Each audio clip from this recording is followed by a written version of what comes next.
A profissão de motofretista é regulamentada há 10 anos. Mas muitas pessoas que usam a motocicleta para trabalhar não têm carteira assinada.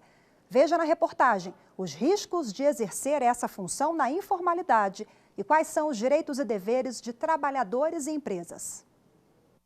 De acordo com o IBGE, quase 12 milhões de pessoas trabalham na informalidade no país e o serviço de delivery tem contribuído para esse número.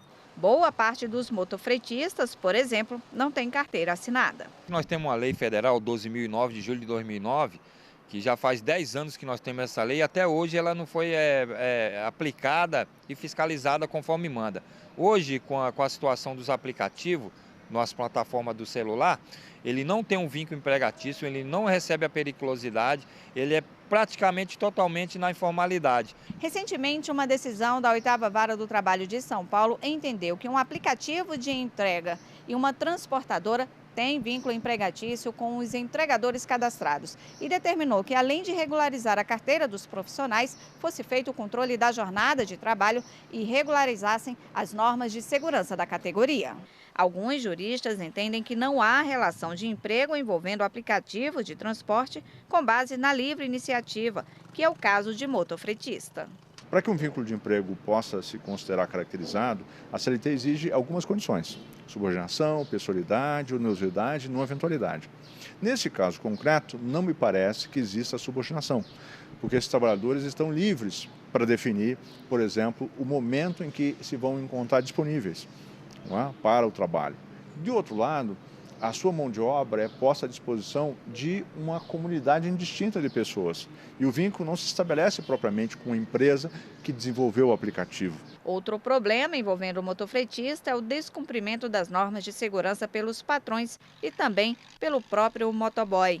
De acordo com a lei que regulamenta a profissão, só podem trabalhar nessa função quem tem mais de 21 anos, com habilitação para moto pelo menos A2, usando equipamentos de segurança e de sinalização e ter feito o curso de capacitação regulamentado pelo CONTRAN. Por que os órgãos executivos de trânsito não fiscalizam? Não os equipamentos da moto, mas sim os equipamentos profissionalmente falando. O curso, os equipamentos da moto, o porquê que ele está trabalhando numa empresa sem estar com esses equipamentos, o porquê que a empresa também contrata um profissional sem estar dentro dos parâmetros da lei federal.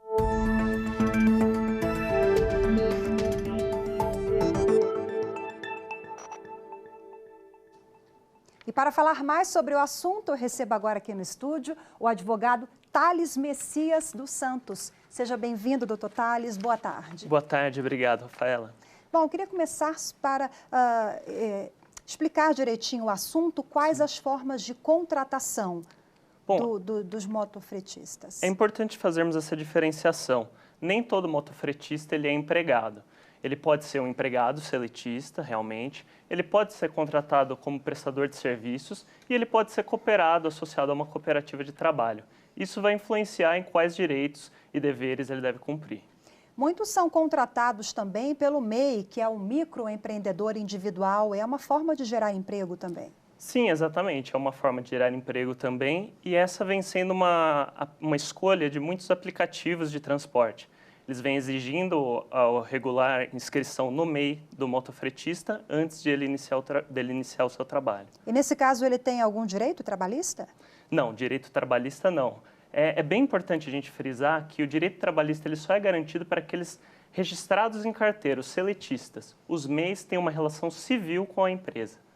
Olha, nós tivemos recentemente, doutor Thales, uma decisão do Tribunal de Justiça de São Paulo, no âmbito da primeira instância, né, que vem balizar também essa relação entre empresas e motofretistas. Eu queria que o senhor explicasse para a gente quais os impactos. Bom, essa é uma decisão bem recente, da semana passada. É uma decisão em primeira instância, como você salientou, então ela ainda está sujeita a recursos, a revisão.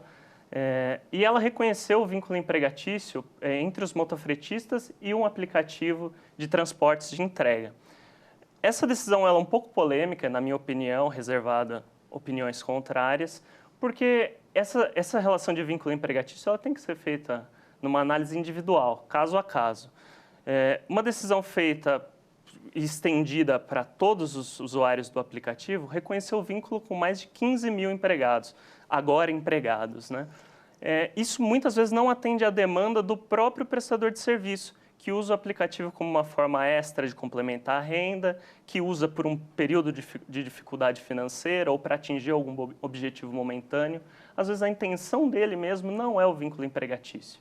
Mas como essa realidade, né, em relação aos aplicativos é uma situação relativamente nova, então Sim. não temos ainda uma jurisprudência, imagino, formada nesse sentido, né? Sim, existem tendências, principalmente nas segundas instâncias, de não reconhecimento de vínculo empregatício, justamente pela ausência de subordinação, ou seja, a maleabilidade que o prestador de serviço tem de escolher seus horários, de não se submeter a uma organização, a um chefe, a uma hierarquia pré-estabelecida. Mas, como você bem salientou, é uma decisão ainda que carece de uma análise posterior em outras instâncias. Mas já temos há uma década uma legislação que atende às questões trabalhistas e de segurança dos motofretistas. Qual é o balanço 10 anos depois dessa regulamentação?